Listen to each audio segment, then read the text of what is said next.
Aqui lançamento para Rafinha, que agora cai na ponta direita, dominou, encara 3 paraguaios. Ele tenta a finta no primeiro, no segundo, chegou Júnior Alonso, Matheus Cunha, brigou, ganhou, cruzou para bacana, gol, Vinícius Júnior entrou, tocou e é gol! Gol!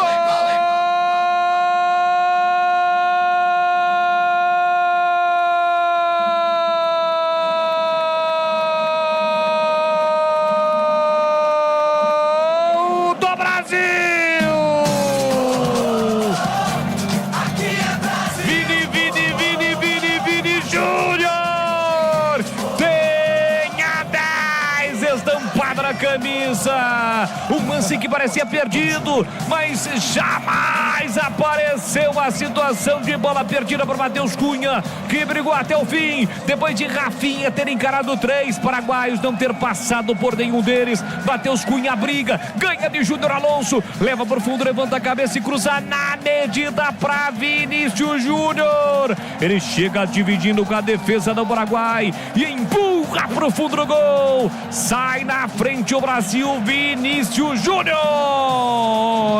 Na marca de 44 minutos de bola rolando do primeiro tempo. Solte o grito, grita comigo, nação brasileira. Tá registrado em Itaquera.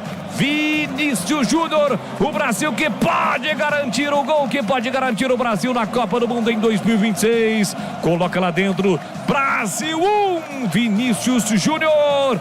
Paraguai 0, Gatito, não chora não, goleiro, uma bola dorme no fundo da sua rede. E o detalhe do gol, CH.